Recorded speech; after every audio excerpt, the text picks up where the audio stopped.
I only find what we call the dumb fraudsters, the people who leave traces for us to find. So let's say you see a duplication between two panels, like an overlap. And the photo was taken the sample was under a microscope. You take some photos, and then the scientist moved the sample around, took some more photos. And it could be, if you find two photos that are overlapping, that is just an honest error, or it could be deliberate. Sometimes we see, 6 panels and 4 of them overlap, and there's supposed to be 6 experiments, but they're all the same sample. There we assume, okay, that is either extremely sloppy or it was done with an intention to mislead. Ask Different, the podcast by the Einstein Foundation. Hello and welcome to today's episode. My name is Marie Röder and I'll be your host. Imagine this. A new study presents exciting results about a potential treatment for a common disease. The findings are published in a prestigious journal, gaining widespread attention. But years later, upon closer inspection, researchers realize that something doesn't add up. Some images appear manipulated, data points don't match, and the study turns out to be based on fraudulent science. This is not just a hypothetical scenario. Fraud in science undermines research integrity and shakes public trust. But how widespread is this problem? Luckily, I don't have to answer this question all alone. With me today is someone who has dedicated her career to uncovering research misconduct, a true science detective, Dr. Elisabeth Bik. Thank you so much for joining me today. Glad to be here. Dr. Bik, before we dive into the topic, I want to introduce you to our listeners. After earning your PhD in microbiology from Utrecht University in the Netherlands, you spent many years working in academic research before shifting your focus to scientific integrity. Through your meticulous analysis, you have uncovered thousands of problematic scientific papers. You were honored with the Einstein Foundation Individual Award last year in recognition of your relentless efforts in this field. So congratulations. Thank you. It's been a great honor. Yeah. So let's start with your origin story. You began as a microbiologist, as I already said. You studied microbes, but now you spend your days investigating scientific misconduct. When did you realize that something was wrong in the world of research, and what made you take action? Maybe I was a little bit naive about fraud in science. I'd always pictured that every scientist is very honest, and I'd heard a little bit about plagiarism or so, but I had not realized that there is indeed fraud in science. And I guess we're all human, so maybe that should not come as a surprise. But how I discovered it is that I heard about plagiarism, and I just thought, let's take a sentence I have written and put it in between quotes in Google Scholar. And I found a hit. Somebody had copied a paragraph I had written into some online book chapter. So it wasn't really a scientific paper. It was a book chapter, free book chapter that somebody could download. But it had 2 paragraphs stolen from me, and it also had paragraphs from other people. And I was very mad about that because it was my sentence. And I decided to work on plagiarism for a while, and I did as a hobby. I was full-time employed at Stanford, so did lots of research. But in the weekends, I was scanning for plagiarized text. And by another coincidence, I found a PhD thesis that had duplicated images. So they had photos that had been reused to represent different experiments. There were photos of Western blots, and one of the photos had been mirrored. So it was the same photo, it was just flipped. And again, I was very mad about that, but I guess I have a talent for spotting these things. So I decided to switch from plagiarism to image manipulation and image duplication. And again, still fully employed. And a couple of years ago, I decided, okay, I want to do this. I want to switch from microbiology to doing this type of work. I quit my job. That was a big risk, of course, because, I didn't have an income anymore. And I thought maybe I can do this for a year, see if I can get by. And I can. So I'm now working as a consultant and do this type of work, as my new job. So what I understand from what you were just saying is that you look at pictures and you check if they're manipulated.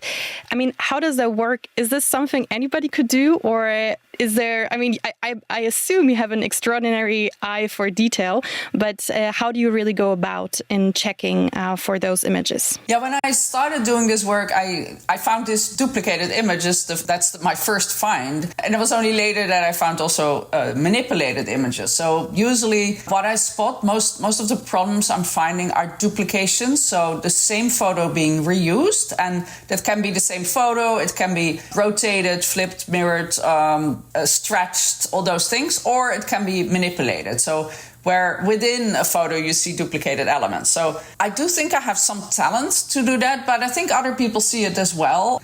Most people will see it once you point it out. I usually draw colored boxes around it, like, okay, this red box is the same here as the same, in that other figure. And then people usually will see it. I mean, I'm sure there's mistakes in science, and some may be deliberate, and some might be just honest mistakes. How do you differentiate between those? You cannot always differentiate between that, because I'm just looking at a paper, at the published images, and I don't know how the originals really look like. Like, what happened in that lab? What is the photo that ended up in the lab notebook? Is that actually the correct photo, or has it been duplicated or manipulated? There are some rules we apply. So when I find an image that is exactly the same photo being used twice, let's say you have one of those complicated panels where you have, 5x4 photos and two of the photos are identical, we usually assume that's an honest error where just people had tons of photos and just grabbed the wrong one.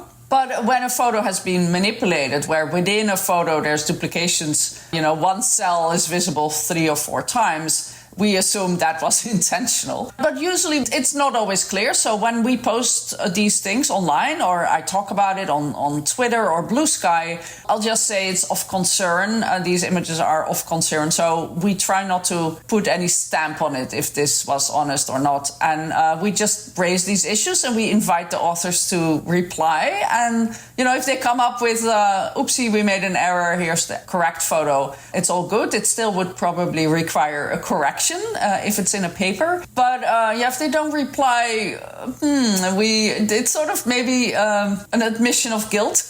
We don't know that. But we try not to make any assumptions. We just raise concerns, post them on a website called Papier, and invite the authors to reply. Let's put a number on this. I mean, I read that you have scanned more than 20,000 papers.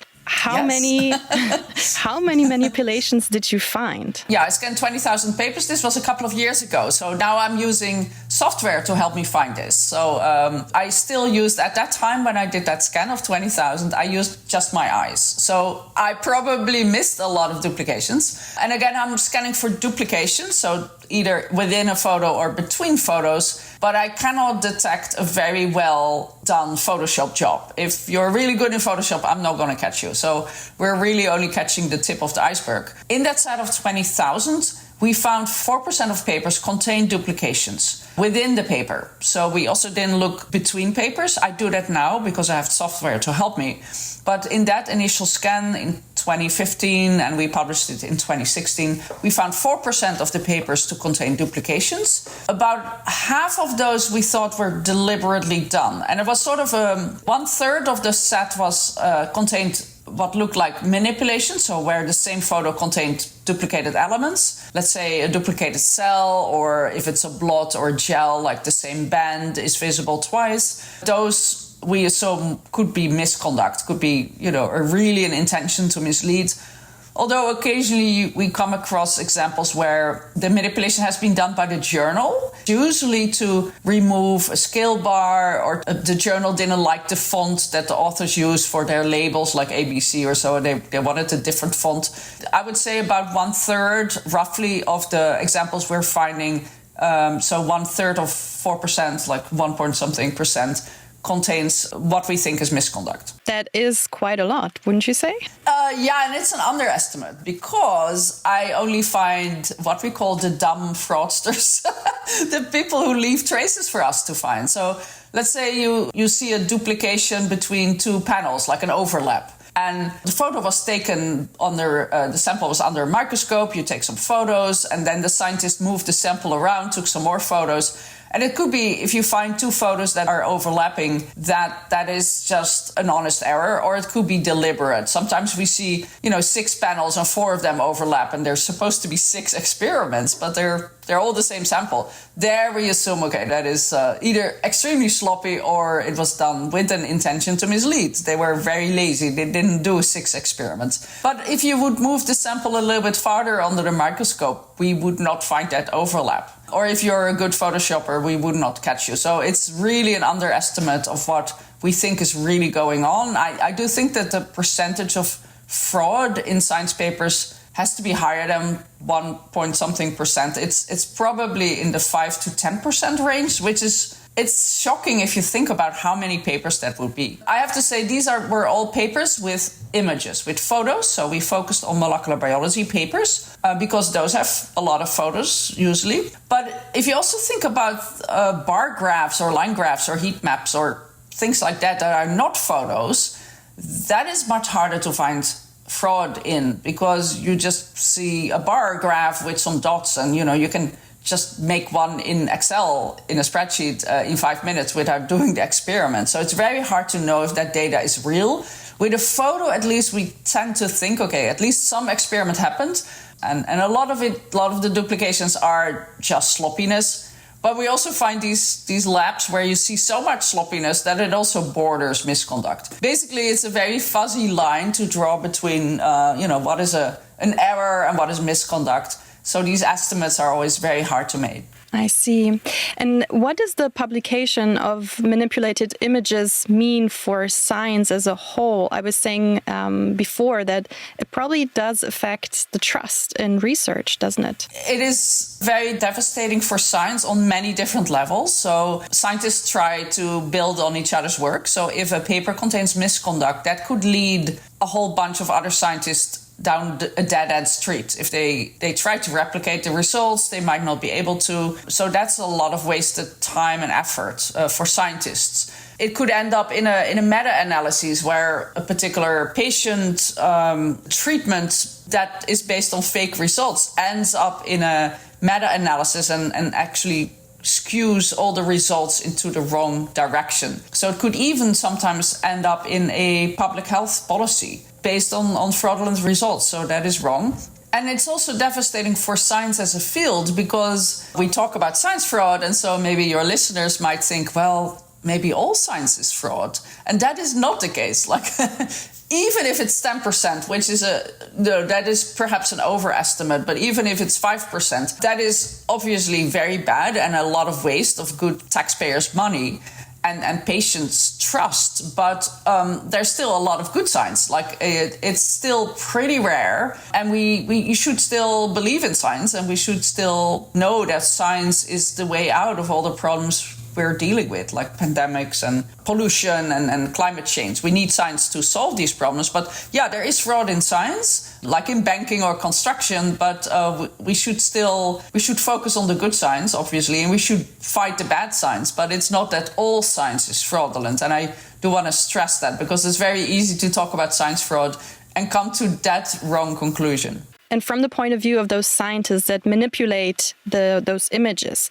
what do you think are the main drivers for this problem? I mean, why do they do that? Roughly, you can summarize it as, as scientists, we need to publish. That is what we're held accountable for. The more you publish, the better your career. And there's different scenarios that could play out to lead people to do misconduct. And I think the most common one I've seen is where there's just pressure from above. Let's say a young, early career scientist is in a lab with a very bullying, demanding professor, and maybe the grad student or so is on a visa, and they know that they will lose their visa and their chance to work if they are fired.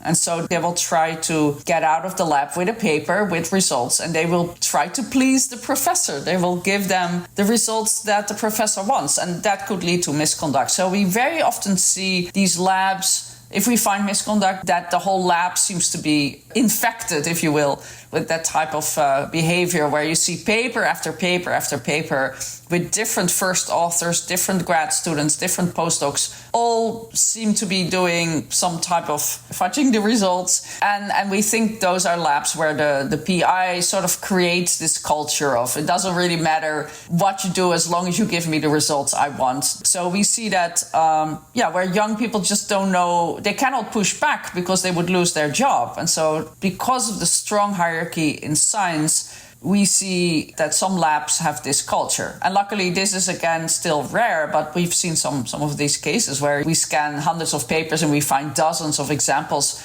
of visible photo manipulation. What really needs to change for this problem to not be a problem anymore? How does really the academic system need to change? Well, it's easy to say we shouldn't focus on the number of publications that a scientist have, but we would still do that. We look at a resume that has 10 papers published in Science or Nature very differently than a resume that has only a couple of papers published in a low impact factor journal. So we do make these assumptions about the quality of a scientist. And as long as we focus on metrics, we're going to have people trying to cheat the metrics, trying to boost the number of their citations or the impact factor. And we see even a whole industry built on that. So we see these, what we call paper mills, where even complete journals are infected with what we believe are all fake papers. We should focus less on these metrics, but it's easier said than done because it's so easy to focus on them. And on the other hand, I feel there need to be a little bit more consequences for people who are caught cheating. And unfortunately, we've seen these big cases where we found researchers in Europe, in the US, in Asia that have lots of papers with problematic results. And nothing seems to happen. We science sleuths, we detectives, we find these things, we report them, and journals don't seem to really want to retract those papers. They're very slow, and institutions don't seem to fire these people. These people are still employed. They still produce less visible fraud. Suddenly, after you report them, all their papers are completely clean. There's this disbalance almost like where the rewards for science fraud are high because you have a better career and a better paper, but the consequences are very low. And I think in that climate, people are going to take risks. They see other people do fraud. They see that those people will have a better resume. And then they start to do fraud themselves. And I usually use the analogy of the Tour de France, a bike race where at some point a lot of people were using doping and people were not winning the race because they were the best athlete, but because they used the best doping, I guess. And if you see other people use doping and win the race, you're going to be tempted to do that yourself too, because otherwise you're going to lose. And at some point it was decided, okay, we want to keep the sport a real sport, not about doping. And there were doping checks and people got caught doing doping. And I think that makes, in the end, the sport a better sport because now it's focusing on the athletes. But in science, we haven't gotten to that point yet. We're still at the point where everybody uses doping, i.e. fraud, to reach that goal. And we don't seem to care too much about it. I care about it, but I think more people should do, especially publishers and institutions, research institutions, should focus more not just on preventing fraud, but also having there be consequences for fraud once people get caught. And you post your findings on X, formerly Twitter, and other platforms. How do people react to what you're doing? I switched from X to Blue Sky, so little plug there. I'm on Blue Sky, Elisabeth Bik. I make it into a game, so I sort of a puzzle, if you will. I post these under the hashtag image forensics, and I post a little challenge. I post 2 images or some figure from a scientific paper with duplications, usually with overlaps. And I ask people, well, can you spot the overlap? And you can win an emoji award. So secretly, I've been working on training everybody to find these things better. So if they ever peer review a paper or read a paper, that they're trained to find these things. That's my secret mission. Usually I don't disclose which paper it is from. I'll just present the image. If you're smart, of course, you can perhaps look at the labels and find which paper it was. So I'm not really trying to hide it, but I don't want to focus on the authors or the paper itself. I want to focus on the problems in the images. I also play that game when I give a talk, so people can, I'll just ask, raise your hand if you see it. And people seem to like it and appreciate that. because I don't try to bash the authors. I do make exceptions because sometimes it's so bad you have to sort of laugh and say, okay, this is the paper, go cut it into pieces and spit it out because this is just horrible. But I try not to send my followers into harassing authors because there's multiple authors on a paper and you never know which of the authors was the guilty one. Have you ever gotten criticism by the authors that you exposed? I mean, I'm sure it's hard to admit that you have done a mistake or even manipulated. Yes, not everybody likes to be criticized. Probably nobody likes to be criticized. So yes, I have made some authors very mad with me. And there were several instances in the past couple of years where I have been harassed by the fans of those authors. One case was a biotech company where the stockholders were not happy with my criticism of papers associated with the company. And another one was a professor in France who really didn't like my criticism and called me all kinds of names. So very often these people will make it very personal. They will harass me. They will talk about the way I look, the way I talk, what I've done in my past. Like I have worked indeed a couple of years for a company that turned out to be fraudulent. Doesn't make me fraudulent, I hope, but yeah, there was fraud in the company I worked for. Yeah, so I've made quite some people mad. In all those cases, it turned out that papers have been retracted, papers have been received expressions of concerns. In the end, I just know I have every reason to be concerned about the papers. And the fact that they make it about me, that they do these personal attacks, it's horrible. I will have sleepless nights. I will eat a whole bag of cookies because that's how I deal with stress. In the end, it's about the science, and I just feel very strongly about that I'm right. That sounds very horrible to say that, but I will only raise the concerns if I'm really concerned. And if the authors don't have any scientific answers, but instead try to attack me, then I feel maybe I did raise a good concern, because just show me the original pictures and tell me I'm wrong. I'm happy to be told I'm wrong, but yeah, they never do that. So it encourages me to dig even deeper. So it's really seeking for the truth that motivates you despite all of this criticism? It does. It's knowing that some science is bad and we need to call that out. And yeah, like you said, science is about finding the truth, and cheating is not science. Therefore, it goes against everything that science should be, and we need to call that out, because we always say that science is self-correcting, but it's not really because of what journals or peer reviewers do. It's very often it's up to a little group of people like me who scan the literature for all kinds of problems and call them out and get those papers retracted. But it's hard if you are an active scientist, if you are working in that hierarchy where your boss can fire you, where your boss your PI is very important for your career. It's very hard if you're an early career scientist to call out problems. You'll often be seen as a troublemaker, but I'm in the more comfortable position that I'm older, I got my PhD, I don't have even a job, I just quit my job, so nobody hopefully can really harm me in terms of writing a bad letter of recommendation or trying to ruin my career, which people definitely have tried, but I don't really have a career, I guess. And so I'm in a position where I can call out people without, I'll take the horrible insults and the harassment. I'll take that. But for younger people, it's very hard to do that. So I try to be their voice. And a lot of people send me concerns about papers or about labs. I'll try to find if I see something visible, and I'll try to post that. So I work off of tips. And I try to be the voice of those people who have similar concerns, but are not in a position to call out bad science. Well, I would say your career is really being a science detective. Is there any message you want to send to the scientific community about integrity and transparency? Well, if you are early career scientist and you are in a lab where your PI tells you, oh, well, we all cheat in science. This is how we all do it. Don't believe that. You should be honest and careful about your experiment. You should take the time to label everything correctly. If people try to rush you, people try to pressure you to report different results than you actually obtained, don't do that.